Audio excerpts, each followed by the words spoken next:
এই আরে কি করছেন আপনি? মাথা ঠিক আছে আপনার?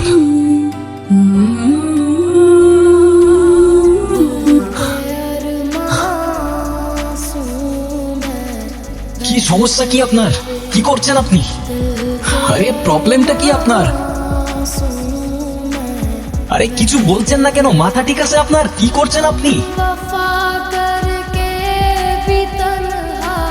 পাগল নাকি আপনি?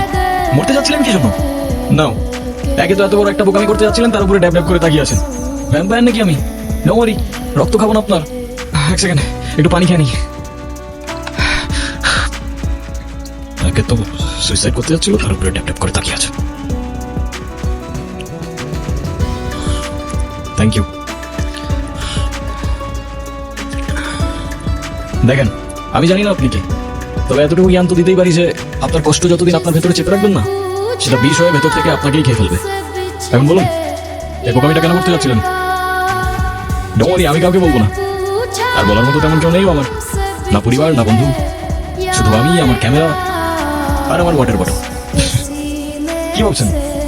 আর এমনও তো হতে পারে যে আপনার প্রবলেম শুনে আমি আপনাকে কোনোভাবে সাহায্য করতে পারি। আমি প্রেগনেন্ট। ভালোবেসেছিলাম, বিশ্বাস করেছিলাম, কিন্তু ভাবিনি সে ভালোবাসা এইভাবে শাস্তি হয়ে ফিরে আসবে। আমি তালুকদার পরিবারের মেয়ে। আমাদের পরিবারের সমাজের নিয়ম না মেনে কিছু করে ফেলা মানে সবার কাছে একটা লজ্জা হয়ে যাওয়া।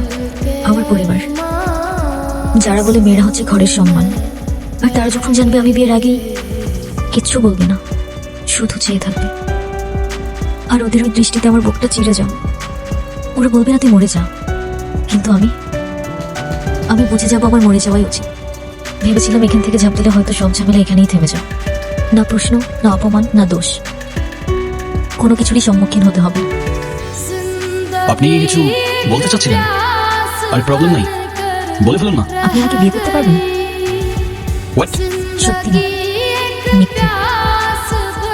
আরে বুঝাই বলেন না, আমি কিছু বুঝতে পারতেছি না, মাথায় ঢুকতেছে না কিছু আমার।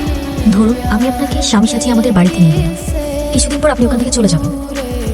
তখন তো আমার সন্তানের পরিচয় নিয়ে কেউ প্রশ্ন তুলতে পারবে না। তারপর রাফিজ যখন আসবে তখন বিয়ে করে নেব।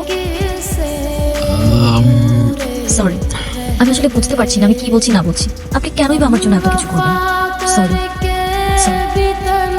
আচ্ছা চলেন, আপনার জন্য মা হবেন না আপনি?